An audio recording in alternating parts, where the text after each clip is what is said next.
cómo estamos con el adelantado al horario. Pero bueno, yo creo que ya son las 11:10. Vamos a dar inicio a la actividad preparada para el día de hoy, siguiendo y respetando siempre el cronograma que se tiene establecido por la jefatura de cátedra. El tema que vamos a abordar es el plasma y los elementos celulares de la sangre, ¿no? Mi nombre es Santos Flores Arcani. Perfecto. A manera de introducción, vamos a recordar un poco algo que hemos visto en capítulos anteriores, que se refiere al manejo o al balance del agua, donde hemos visto, ¿no?, que tanto hemos hablado, nos hemos referido a los ingresos y a las pérdidas del líquido diario y de los compartimentos, tanto del líquido corporal. Entonces, hemos recordado que el líquido corporal total se distribuye entre dos compartimentos, ¿no? Uno que es el líquido extracelular y el líquido intracelular. Entonces, aproximadamente el 60% del peso corporal total va con una persona promedio de 70 kilos aproximadamente, prácticamente corresponde al agua, de los cuales un 40%, que son aproximadamente unos 28 litros, se van a encontrar en el líquido intracelular. Y el otro 20% estaría prácticamente distribuido en el líquido extracelular, lo cual corresponde aproximadamente a 14 litros. Pero además el líquido extracelular va a tener otros dos espacios, ¿no? Estamos hablando de lo que corresponde al líquido intersticial, que representaría aproximadamente el 15% del peso corporal total, y lo cual equivale aproximadamente a 11 litros. Y tenemos acá otro espacio que representa el 5% del total, en todo caso, y que aproximadamente serían alrededor de 3 litros, ¿no? En conjunto sumamos una cantidad de 42 litros. Entonces, estos 3 litros o este espacio de acá corresponde a lo que es al plasma, lo cual es el tema que abordaremos el día de hoy. Pero además también aquí es importante mencionar, ¿no?, que existe también otro pequeño compartimento de líquido, el cual se lo denomina líquido transcelular, el cual está comprendido prácticamente, o es el líquido de todos los espacios sinoviales, peritoneales, el líquido pericárdico, intracelular, así como el líquido cefalorraquídeo también, ¿no? Suele muchas veces considerarse un tipo de espacio especializado del líquido extracelular, aunque en algunos casos su composición puede variar de alguna forma, ¿no? En total o en conjunto, todos estos líquidos transcelulares llegan a constituir o constituyen alrededor de 1 a 2 litros aproximadamente. Entonces, el plasma prácticamente es la parte no celular de la sangre, ¿no? Podemos ver acá en la imagen, tiene este color amarillo, donde prácticamente se van a intercambiar sustancias de una forma continua con el líquido intersticial, y esto se va a dar a través de unos poros que van a estar en las membranas capilares. Estos poros son muy permeables, prácticamente casi todos los solutos del líquido extracelular, pero con excepción de las proteínas, ¿no? Por lo que estos líquidos extracelulares van a estar mezclando de una forma, o se van a estar mezclando de una manera constante. De manera que el plasma y el líquido intersticial, por esta razón, prácticamente llegan a tener casi la misma composición, con excepción de las proteínas, ¿no?, las cuales van a estar más concentradas siempre en el plasma.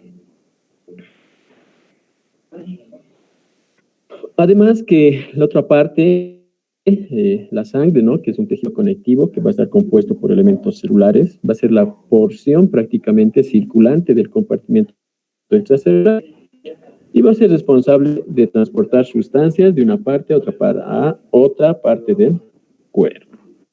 Entonces, prácticamente la sangre que contiene el líquido extracelular, lo cual corresponde al plasma, y el líquido intracelular, que sería, ¿no?, la parte de los eritrocitos, ¿no?, lo cual lo tenemos representado acá. Sin embargo, la sangre prácticamente se lo considera como un compartimento de líquido separado, porque está muchas veces, o más bien, está contenida en su propia cámara, ¿no?, que es el aparato circulatorio. Entonces, el volumen sanguíneo de los dos prácticamente es alrededor del 7%. Esto representa aproximadamente hasta unos 5 litros, ¿no? Y alrededor del 60% de la sangre va a ser plasma. Estamos hablando de unos 3 litros aproximadamente, y el 40%, que sería unos 2 litros, ¿no?, van a llegar a ser lo que son los glóbulos rojos o los eritrocitos. Estos porcentajes pueden variar de una manera considerable, dependiendo, ¿no?, al sexo o al peso también de una persona. Entonces, al ser el plasma la porción líquida de la sangre en la cual se van a encontrar dispersas diferentes células, tales como los glóbulos rojos, los glóbulos blancos, las plaquetas, los cuales vamos a describir más adelante, prácticamente se trata, como lo podemos observar acá, de un líquido amarillento, translúcido, un poco más denso que el agua, ¿no? Y se puede considerar al plasma sanguíneo como un fluido coloidal en el que prácticamente va a estar compuesto o supone el agua de un alrededor del 91.5 a 92%, ¿no?, del total. Y un 7% de los componentes del plasma van a ser representados por las proteínas, ¿no? Y el 1 a 1.5%, que es lo que resta, estará constituido por la suma de diferentes nutrientes, cierto tipo de oligoelementos, ¿no? Estarían las hormonas, electrolitos, así como la glucosa, los lípidos, las vitaminas, ¿no?, diferentes vitaminas, ¿no? Entonces,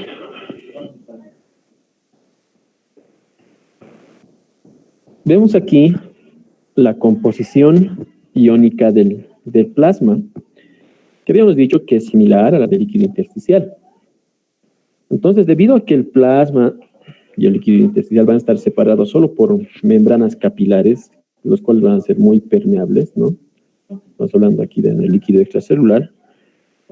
Esta composición va a ser relativamente similar.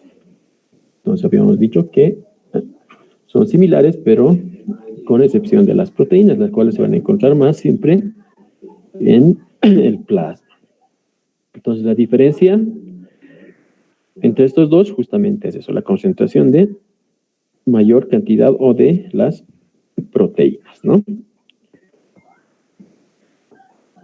Entonces, aquí hablamos a un mecanismo, a un efecto que es muy conocido como el efecto de Donan,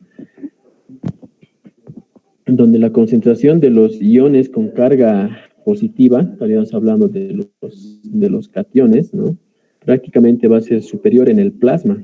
Esto va a representar aproximadamente al 2%, ¿no?, de lo que respecta al líquido intersticial.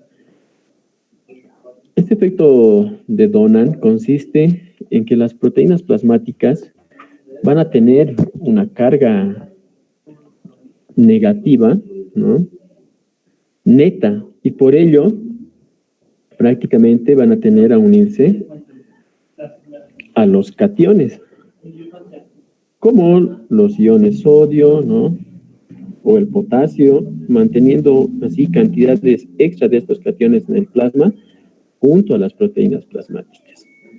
Y por el contrario, los iones de carga negativa, en este caso los aniones, tienden estos a tener una concentración ligeramente superior en el líquido intersticial que en el plasma, porque las cargas negativas de las proteínas plasmáticas van a repeler, ¿no?, a los aniones con carga negativa. Pero, en un sentido más práctico, las concentraciones de iones en el líquido intersticial y en el plasma prácticamente se van a considerar iguales, ¿no? Entonces acá podemos ver el líquido extracelular, ¿no?, donde van a estar incluidos acá el plasma y el líquido intersticial, el cual contiene grandes cantidades de iones, tanto de sodio, ¿no?, como de cloro, calcio.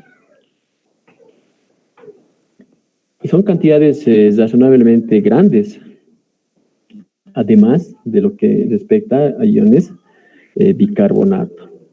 Pero solo vamos a encontrar unas pequeñas cantidades, ¿no?, muy mínimas en lo que respecta al ion potasio, también al calcio. De igual forma, bueno, que cuando hablamos del magnesio, los fosfatos y algunos ácidos orgánicos. Entonces, aquí hay que mencionar que, siendo la principal proteína del plasma considerada como prácticamente que es la albúmina, el cual representa un 60% del total, ¿no?, y más del 90% prácticamente de las proteínas plasmáticas, que además se van a incluir, entre otras proteínas, ¿no?, como las globulinas, el fibrinógeno, es que último va a participar además en la coagulación, ¿no?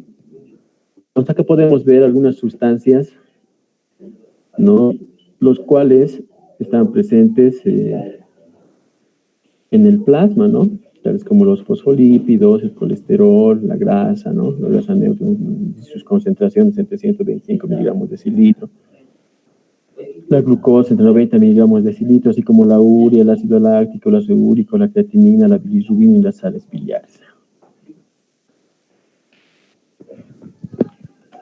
Y aquí vemos lo que mencionaba, ¿no?, entre las principales proteínas que se mencionaba, la albúmina, además de las globulinas y el fibrinógeno.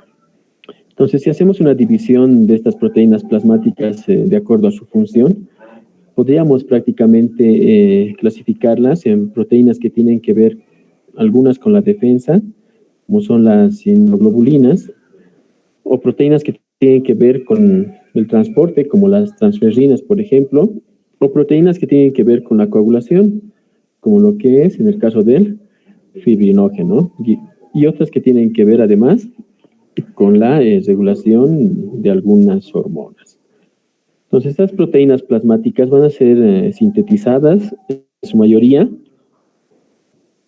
a nivel hepático.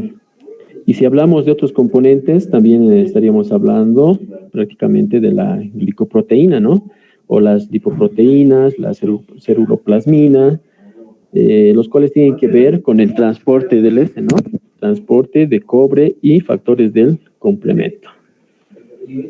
Entonces, prácticamente la albúmina se la considera como una proteína que va a cumplir diferentes funciones. Por ejemplo, esta nos sirve para el transporte de diferentes sustancias, como son los lípidos, hormonas, bilirrubinas y algunos fármacos. Pero la función principal de la albúmina es mantener la presión oncótica del plasma o la presión osmótica dentro de los rangos normales. Hay que recordar que esta es una proteína de gran tamaño, ¿no?, aproximadamente 70.000 daltons, que no atraviesa los vasos sanguíneos y que ejerce prácticamente una presión de retención del líquido. Esta proteína se va a excretar por el riñón en un volumen no menor a 20 miligramos por día, ¿no? Y ahora, hablando de lo que corresponde a las globulinas,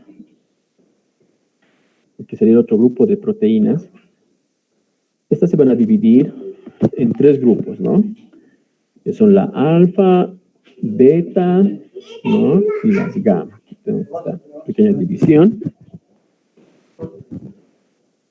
Y las betas se van a dividir además o mejor dicho, las de tipo alfa se van a dividir además en alfa 1, ¿no? Y las beta en 1 y 2, ¿no? Entonces, estas son llamadas globulinas no inmunes, que son secretadas por el hígado. Nos van a ayudar a mantener la presión oncótica y son importantes en el transporte de diferentes sustancias. La globulina gamma constituye prácticamente a las llamadas inmunoglobulinas o globulinas inmunes. Y aquí tenemos prácticamente, o podemos mencionar a la IgA, IgD, IgE, IgG, la IgM, que son producidas por las células plasmáticas. Y de estas, la más representativa, o las que se encuentran en mayor cantidad, llegan a ser lo que son la IgG, ¿no? En relación al fibrinógeno, prácticamente este se sintetiza de igual forma en el hígado, como la mayoría de las proteínas, y debido a diferentes factores, este fibrinógeno se puede transformar en fibrina, que va a formar una malla o una red donde van a quedar finalmente atrapados los diferentes elementos formes de la sangre y van a constituir lo que conocemos en el caso de pérdidas sanguíneas, el llamado o el coágulo sanguíneo. Entonces, cuando centrifugamos la sangre y no utilizamos ningún tipo de anticoagulante, este permite ver o permite la formación del suero, ¿no? Y cuando lo hacemos ya con la presencia o con el uso de cualquier anticoagulante como la heparina o el citrato, ya podemos observar o nos va a permitir ver la formación del plasma.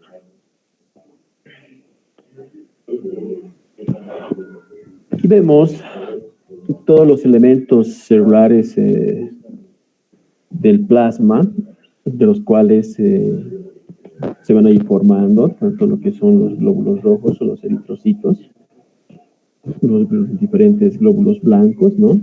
Y también lo que respecta a las plaquetas. Entonces hay que mencionar que todos los elementos celulares descienden, ¿no? Aquí de una única célula precursora que es conocida, ¿no? Como la célula madre hematopoyética pluripotencial. Entonces, prácticamente este tipo de células se encuentra principalmente en la médula ósea, el tejido blando que se ubica en el centro de los huesos. Estas células madre pluripotenciales tienen una asombrosa capacidad de poder convertirse en distintos tipos celulares. Al especializarse, ¿no? Van a ir definiendo sus posibles destinos, ¿no?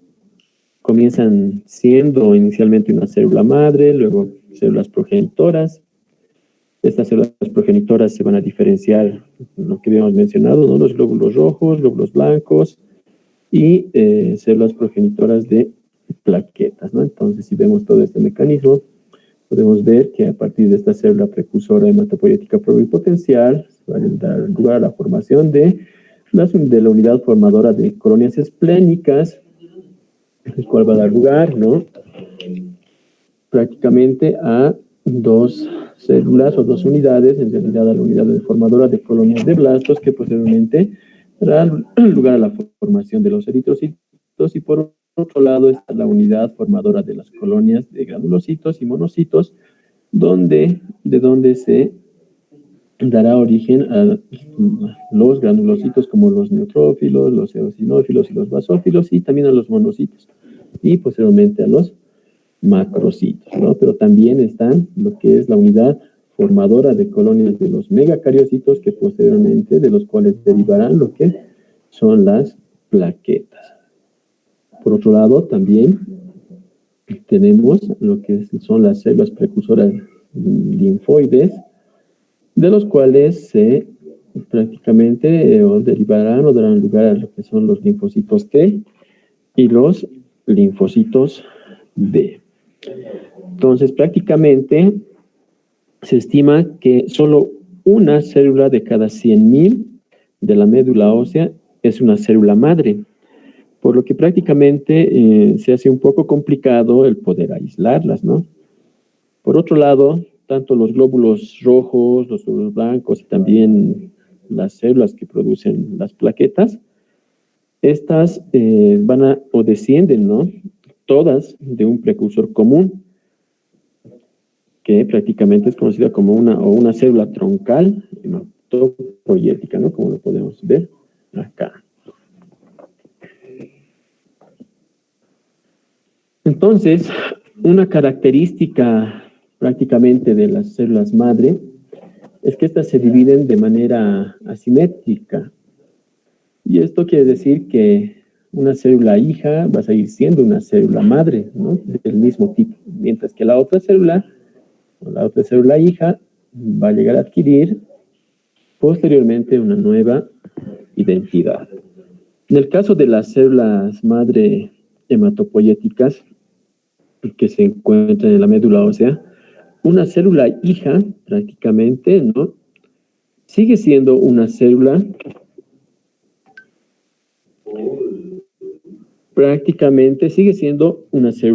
hija, ¿no? Y otra célula hija es la que se va a convertir en una célula madre.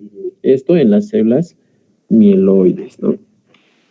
Entonces, también es importante mencionar que las células madre mieloides y linfoides también se van a dividir, al igual que en los glóbulos rojos, de una manera igual asimétrica. Las células madre linfoides, ¿no? Que van a dar lugar a los glóbulos rojos, entre los cuales, además de las plaquetas y algunos de los glóbulos blancos, hemos mencionado los granulocitos, y las células de madres linfoides, que van a dar lugar a los dos tipos de glóbulos blancos, ¿no? Que son clasificados como los linfocitos, donde están los linfocitos T y B, ¿no? Como lo hemos visto en la gráfica anterior, o en la imagen anterior. Entonces ahora vamos a ir viendo cada uno de estos tipos celulares. Y empezamos hablando de lo que respecta a los glóbulos rojos, o empezamos a describirlos, ¿no? Entonces prácticamente se menciona como un fenómeno el cual está regulado por la producción de eritrocitos, a lo que denominamos como la eritropoiesis. Entonces, en la médula ósea se menciona como primer precursor de la formación de los eritrocitos, prácticamente el primer precursor eritroide morfológicamente reconocible, con el nombre del proeritroblasto, ¿no? O pronormoblasto también, que lo pueden encontrar en otros textos. Entonces, esta célula puede presentar entre 4 a 5 divisiones celulares que posteriormente nos van a dar lugar a la producción entre 16 a 32 eritrocitos maduros, ¿no? Y con el incremento, aquí nos menciona que cuando tenemos un incremento en la producción de la eritropoietina o tras su administración de manera exógena, se puede amplificar el número de estas células progenitoras y a su vez llegar a aumentar el número también, por ende, el número de los eritrocitos. Entonces, la regulación de la producción de la propia eritropoietina, entonces se va a relacionar con la disponibilidad de lo que es el oxígeno.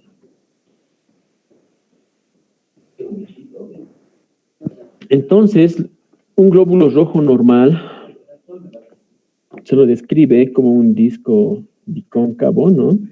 Como podemos observar acá, que va a tener un diámetro medio aproximadamente entre 7.8 y 8 micras y un espesor de 2.5 micras en su punto más grueso y de 1 micra, ¿no? Un poco menos en el centro. El volumen medio de los glóbulos rojos es aproximadamente entre 90 a 95 micras Y las formas de los eritrocitos, estos pueden cambiar mucho a medida que van pasando a través de los diferentes capilares, ¿no? En realidad, el eritrocito prácticamente es como una bolsa que puede deformarse de cualquier forma, ¿no? Que lo podemos ver en diferentes vistas, una vista frontal o una vista lateral, para que pueda atravesar con mayor facilidad, ¿no? Al paso por los diferentes capilares. Además, debido a que la célula normal tiene un gran exceso de membrana por la cantidad de material que contiene, ¿no? La deformación prácticamente no va a estirar mucho a la membrana y en consecuencia no se llega a romper la célula, ¿no? Como podría ocurrir en otras células. Entonces, prácticamente en las personas promedio se considera un número medio de glóbulos rojos alrededor de 5.200.000, ¿no? Y en las mujeres de 4.700.000, más o menos 300.000, ¿no? Por microlitro. Entonces, además es importante mencionar aquí que las personas que viven en altitudes muy elevadas también van a tener, ¿no? La capacidad de producción de presentar una mayor cantidad de eritrocitos, ¿no? Y estos van a tener una vida media, en promedio, de aproximadamente entre 100 a 120 días, ¿no? Entonces ya en relación a la producción o su producción de los glóbulos rojos, prácticamente en las primeras semanas de vida, estamos hablando de la vida embrionaria, los eritrocitos nucleados se van a producir o se producen en el saco vitelino, ¿no? Y durante ya el segundo trimestre de gestación, prácticamente el hígado va a ser el principal órgano productor de los eritrocitos. Pero también se produce un número razonable que respecta al vaso y los ganglios linfáticos. Y después, ya durante el último mes de gestación y tras ya el nacimiento, los glóbulos rojos se producen de una manera exclusiva en la médula ósea. Entonces, la médula ósea de casi todos los huesos producen eritrocitos hasta aproximadamente los 5 años de edad. Y las médulas óseas de los huesos largos, excepto de las porciones proximales de los húmeros y las tibias, se hacen muy grasas, ¿no? Y estas no producen más eritrocitos después de los 20 años. Más allá de esta edad, la mayoría ya de los glóbulos rojos continúan produciéndose en la médula ósea de los huesos membranosos. Estamos hablando las vértebras, el esternón, ¿no? Las costillas y los huesos ilíacos, ¿no? Entonces aquí tenemos un gráfico donde podemos ver prácticamente la representación de los años, ¿no? Entre los 5 hasta los 70 años, donde se van a ir produciendo los glóbulos rojos, ¿no? Donde vamos a tener una mayor, prácticamente, producción de las diferentes partes ya de las diferentes partes establecidas, ¿no? Entonces, cuando los eritrocitos salen de la médula ósea hacia el sistema circulatorio, estos suelen, habíamos dicho, prácticamente circular entre 100 a 120 días antes de que sean destruidos, ¿no? Entonces, aunque estos eritrocitos maduros no tienen núcleo, tampoco mitocondrias, ni retículo endoplásmico, pero tienen cierto tipo de enzimas plasmáticas que van a ser capaces de metabolizar la glucosa y formar pequeñas cantidades de trifosfato de adenosina. Entonces, estas enzimas van a tener cierto tipo de funciones, como mantener la flexibilidad de la membrana celular, mantienen además el transporte de iones en la membrana y mantienen el hierro de la hemoglobina en la forma ferrosa, ¿no? En lugar de la forma férrica, además de impedir la oxidación de las proteínas en los eritrocitos. Incluso cuando los sistemas metabólicos de los eritrocitos viejos prácticamente son menos activos, ¿no? Llegan a ser mucho más frágiles. Entonces, también van a ser funciones de estas enzimas. Entonces, una vez que la membrana del eritrocito, cuando ya este se hace frágil, la célula llega a romperse, ¿no? Durante el paso a través de la circulación. Y muchos de los eritrocitos también se van a autodestruir o llegan a destruirse en el vaso. Y cuando por algún motivo, por algún trauma se llega, o alguna patología se llega, lo que es extirpar el vaso, los eritrocitos ya más viejos y anormales que circulan en la sangre, también van a llegar a aumentar de una forma considerable, ¿no? Entre una de las funciones importantes de los eritrocitos también es el transporte de hemoglobina, que a su vez va a transportar oxígeno desde los pulmones a los tejidos, pero también se mencionan otras funciones además del transporte de hemoglobina. Por ejemplo, estos contienen una gran cantidad, ¿no?, de lo que llama, o de esta enzima anidrasa carbónica, que es una enzima que va a catalizar la reacción reversible entre el dióxido de carbono y el agua para posteriormente poder formar el ácido carbónico.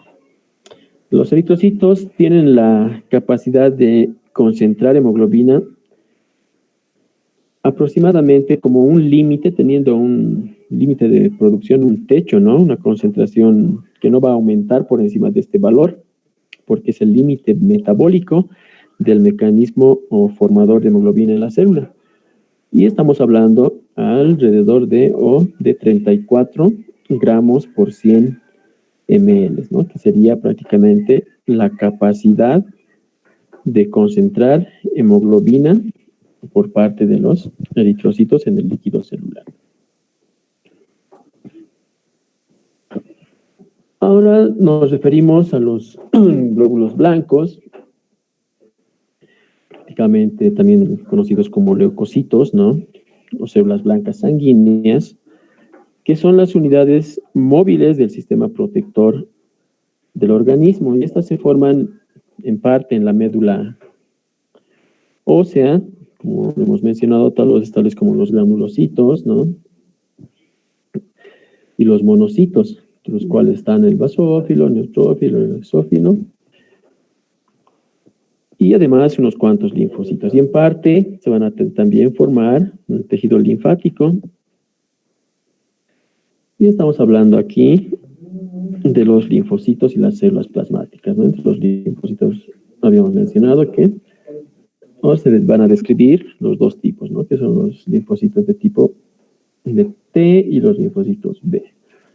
Entonces, este cuadro es similar al anterior que hemos podido ver, pero un poco más explicativo, donde ya podemos ver, ¿no?, de igual forma que todas estas células se van a derivar de una célula madre hematopoyética pluripotencial, que van a dar lugar a la formación, ¿no?, de los diferentes componentes del plasma. Habíamos hablado de los eritrocitos, ¿no?, de las plaquetas que van a derivar de los megacariocitos, y lo que hemos mencionado también de los diferentes o de las diferentes células blancas. Pero además también se describe, ¿no?, esta célula, que es una célula conocida como la célula asesina o NK, o también, ¿no?, natural killer, que prácticamente esta tiene una función muy importante. Entonces, tras su formación, estos van a ser transportados en la sangre a diferentes partes del organismo donde van a ser útiles su presencia, donde van a ser necesarios, ¿no? Normalmente, como podemos ver aquí, se describen 6 tipos de leucocitos en la sangre. Estamos hablando de lo que son los neutrófilos, los eosinófilos y los basófilos, ¿no? Tenemos los monocitos. En ocasiones se mencionan a las células plasmáticas también, ¿no? Entonces, los primeros 3 tipos, estos 3 primeros tipos, los granulocitos, ¿no?, prácticamente todas van a tener un aspecto granular. Entonces, por estas razones que se les llama granulocitos. Entonces, tanto estos granulocitos como el monocito van a llegar a proteger el organismo frente a los diferentes microorganismos, ¿no?, invasores mediante el mecanismo de fagocitosis, o también liberando sustancias antimicrobianas o antiinflamatorias que ayuden a destruir el organismo agresor. Por otro lado, los linfocitos y las células plasmáticas van a actuar sobre todo en conexión también con el sistema inmunitario. Tenemos aquí un cuadro donde podemos ver las concentraciones de los leucocitos o de los diferentes leucocitos en la sangre. En el ser humano, en una persona adulta, se tiene alrededor de 7.000, un rango entre 5.000 a 10.000 leucocitos por microlitro de sangre, que prácticamente no es nada, ¿no? No tiene una gran diferencia cuando lo comparamos con los 5 millones de eritrocitos por microlitro que se tienen en la sangre. Entonces, entre todos estos leucocitos, los porcentajes normales de estas células van a ser las que vemos acá. Esto cabe mencionar que puede variar, ¿no?, al momento de poder analizar un hemograma, por ejemplo. Van a variar en algún cierto de porcentaje. En la misma literatura que tenemos de base, tanto en el Silverton como en el Guyton, varían, ¿no?, en muy poco, un rango muy leve. Estos datos de acá son los sacados del libro de Guyton, donde los neutrófilos polimorfonucleares tienen un porcentaje de 62%, son las células que se encuentran en más abundancia. Los eosinófilos tendrán o se encontrarán en un 2.3%, los basófilos corresponden al 0.4%, los monocitos al 5.3% y los linfocitos al 30%. Entonces, ya habíamos hablado, ¿no?, un valor normal entre 5.000 a 10.000 leucocitos por microlitro de sangre. Ese es el rango normal, ¿no?, que lo vamos a analizar esto en cualquier hemograma cuando lo vemos en la consulta, por ejemplo. Ya cuando el dato se encuentra por arriba de los 10.000, entre el rango a 10.000 a 20.000, por ejemplo, ya se habla de lo que conocemos como una linfocitosis, con un gran aumento de los linfocitos, ¿no?, o en la producción de estas células. Y cuando en el hemograma encontramos este valor, lo encontramos entre un valor de 20.000 a 40.000 linfocitos, entonces nos estaríamos refiriendo a lo que se conoce como una reacción leucemoide, que podría deberse a cualquier tipo de infección mucho más severa, ¿no? Y cuando tenemos un dato, y que algunas veces se da, por arriba desde los 40.000, ¿no?, hasta los 100.000, prácticamente estaríamos hablando de una leucemia, ¿no? Entonces, que habría que confirmar también con otros exámenes complementarios. Pero el rango normal que siempre vamos a manejar va a ser este, ¿no?, entre 5.000 a 10.000 leucocitos por microlitro de sangre. Entonces, la vida de estas células, de los granulocitos, después de que salen de la médula ósea, prácticamente va a ser entre 4 a 8 horas, ¿no?, que va a ser el tiempo que van a estar circulando en la sangre, ¿no?, y aproximadamente unos 4 a 5 días en los tejidos donde van a ser necesarios. Entonces, cuando hay una infección tisular grave, esta vida de estas células se va a cortar en unas horas, ¿no?, porque estas células acuden con mucha rapidez a la zona afectada cuando son necesarias para poder realizar sus funciones, ¿no?, y en este proceso pues se van a llegar a destruir. Entonces, los monocitos también van a tener un tiempo de tránsito corto que va a ser entre 10 a 20 horas aproximadamente, de poder atravesar prácticamente las membranas capilares hacia los tejidos. Y una vez en los tejidos aumentan de tamaños, mucho más grandes, hasta convertirse en lo que conocemos como los macrófagos tisulares. Ya en esta forma pueden vivir meses, ¿no? A no ser que se puedan destruir mientras realicen sus funciones fagocíticas. Y los linfocitos van a entrar en el sistema circulatorio de una forma continua, junto con el drenaje de la linfa que es procedente de los ganglios linfáticos y otros tejidos linfáticos, ¿no? Y tienen una vida entre semanas, incluso meses. Describiendo de una manera un poco más específica y rápida, vamos a ver acá, tenemos en esta imagen a los neutrófilos, ¿no? Para que podamos reconocerlos. Seguramente esto lo han podido ver en la gestión anterior en la materia de histología, pero vamos a ir repasando también de una manera muy rápida. Entonces, estas células son células fagocíticas que contienen gránulos citoplasmáticos que se tiñen de una forma pálida, ¿no? Son, además, habíamos mencionado las células más abundantes. Estas células van a medir aproximadamente entre 12 a 15 micras de diámetro y son los que llegan primero a los lugares donde va a existir una infección, ¿no? En ese lugar se van a liberar, ¿no? Un mediador químico que es transportado a la médula ósea, donde posteriormente llega a estimular la proliferación y la maduración de estas células. Estos neutrófilos van a sintetizar lo que conocemos como los leucotrienos, que es una sustancia que se origina a partir del ácido araquidónico. Van a estar contenidos en la membrana celular y que al ser liberados van a iniciar todo lo que es el proceso inflamatorio. Entonces, prácticamente si la infección llega a ser o es muy grave e intensa, estos neutrófilos prácticamente llegan a morir en grandes cantidades, ¿no? Y el producto de esa degeneración y muerte de estas células prácticamente es una sustancia densa y amarilla, que es lo que conocemos como pus. Entonces, estas células son las células más abundantes que se tienen en los glóbulos blancos, representan el 62% aproximadamente.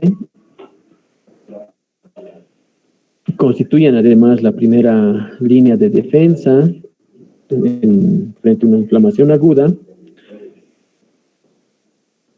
y tienen una forma característica, ¿no? De 3 segmentos, como lo podemos observar acá.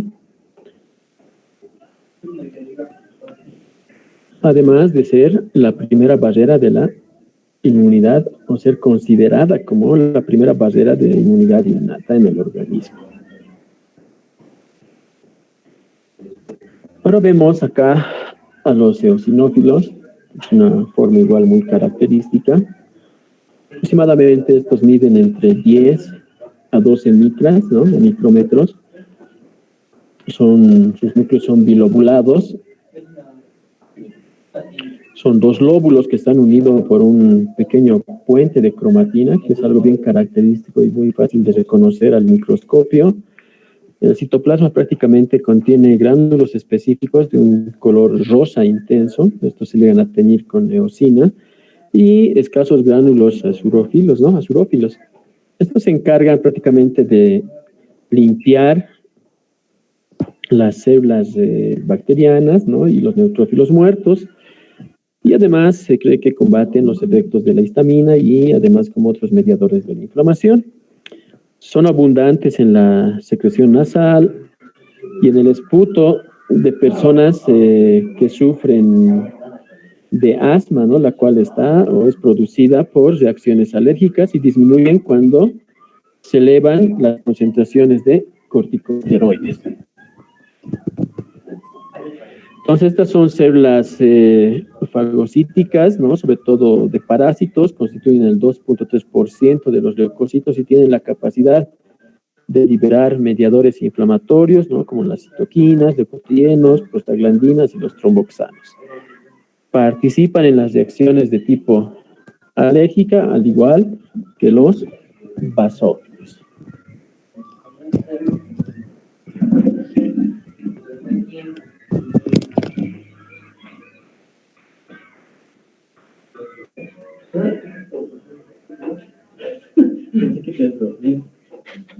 ¿Quién?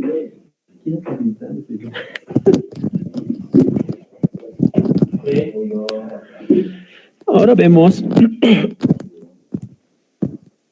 en esta imagen a lo que son los basófilos, ¿no? Entonces los basófilos son células que miden entre 10 a 12 micrómetros de diámetro. Prácticamente estas células, en estas células el núcleo de los se van a encontrar o también es lobulado. Puede ser muchas veces, se pueden ver como 3 lóbulos, ¿no? O tener una forma de S. Casi siempre el contorno del núcleo no se puede observar con mucha facilidad porque se encuentra oculto de una forma parcial por la presencia de los gránulos que se tiñen, ¿no? De un color azul oscuro, porque estos se tiñen con lo que es el azul de metileno. Entonces, la función de estos basófilos es coincidente con las funciones de los mastocitos o las células cebadas. Se ha demostrado que prácticamente estos gránulos de los basófilos contienen lo que es la heparina, que es un anticoagulante, además de histamina, que es una sustancia vasodilatadora, así como el factor quimiotáctico de los eosinófilos, y además de la cierta cantidad de peroxidasa, por lo que se piensa que participan también en las reacciones alérgicas, especialmente para atraer a los eosinófilos a las zonas de mayor reacción antigénica. Entonces, prácticamente estas son células menos numerosas que representan, habíamos mencionado, el 0,4% de los leucocitos, y también tienen una gran participación en las reacciones de tipo alérgica. Ahora vemos a los monocitos, ¿no? La célula característica que tiene una forma arriñonada, que pueden medir entre 15 a 22 micrómetros de diámetro, y cuando abandonan la circulación sanguínea, estos se van a transformar en lo que conocemos como los macrófagos. Son células que ejercen su acción en el tejido intersticial. Estas células incrementan su porcentaje sanguíneo en enfermedades crónicas como la tuberculosis. Son células que desarrollan una gran capacidad de fagocitosis, además, ¿no? Entonces, los monocitos son células cuyo núcleo, habíamos dicho, tiene una forma característica para poder reconocerla, es una forma riñonada, además de presentar pequeños gránulos, ¿no? Y se presentan entre aproximadamente el 5,3% de los leucocitos. Aquí vemos a los linfocitos, ¿no? Que son células pequeñas también, que miden entre 7 a 9 micrómetros de diámetro, poseen un núcleo voluminoso de una forma esférica que prácticamente ocupa todo el citoplasma, y este se va a situar alrededor prácticamente en una forma de como un anillo, ¿no? Como se puede ver acá. Entonces, los linfocitos van a ser células que no poseen gránulos, son pequeñas, redondas, tienen escaso citoplasma y tienen un núcleo muy condensado. Estos constituyen aproximadamente el 30% de todas de todos los leucocitos. Entonces, en los linfocitos, el núcleo prácticamente ocupa todas las células, ¿no? Dejando un pequeño borde de citoplasma visible que no presenta los gránulos, habíamos mencionado. Se describen, lo hemos descrito, 3 tipos de linfocitos, ¿no? Los linfocitos B, los T y las células NK, o también conocidas como natural killer, ¿no? Los linfocitos B, que van a ser los encargados de producir la inmunoglobulina, que en su estadio más maduro llegan a constituir las células plasmáticas. Los linfocitos T, que maduran en el timo y tienen que ver con la inmunidad o la respuesta celular de forma más adaptativa. Y los linfocitos NK, que son los linfocitos citotóxicos.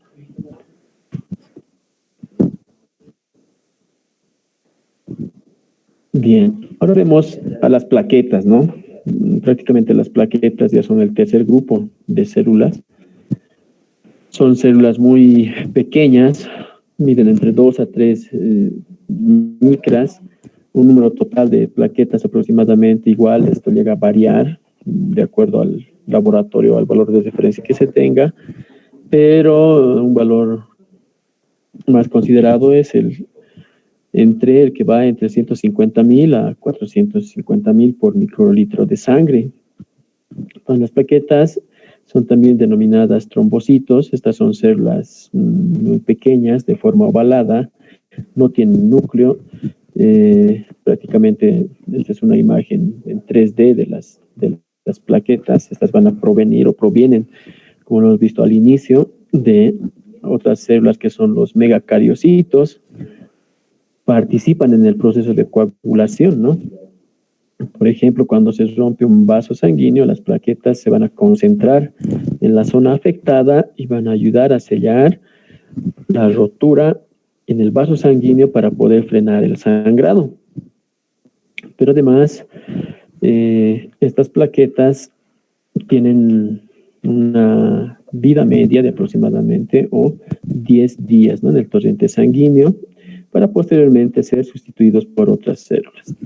Entonces, la sangre también contiene otras proteínas denominadas aquí, que se conocen como los factores de coagulación, que lo vamos a ver también en otro tema, los cuales son cruciales en el proceso de la hemostasia también, ¿no?, que junto con las plaquetas van a poder parar o poder remitir cualquier tipo de sangrado o hemorragia que se pueda tener, ayudando o participando ambos en la hemostasia. Entonces, tanto las plaquetas como los factores de coagulación llegan a trabajar de una forma conjunta, ¿no?, para formar un coágulo sanguíneo mucho más sólido que permita cerrar con mucha mayor facilidad las heridas que se puedan producir en el caso de los cortes, por ejemplo, ¿no?, que nos puedan producir un cierto tipo de sangrado. Pero además, en la actualidad se menciona que las plaquetas tienen, o se las menciona que tienen una función, ¿no?, o se las conocen como células inmunitarias, y que son mediadores de la respuesta inflamatoria. Además, que se cree que ayudan al sistema inmunitario a poder combatir cierto tipo de enfermedades, como la malaria, y que incluso también participan en el proceso inflamatorio de la aterosclerosis, lo cual se podría prácticamente tener una función importante.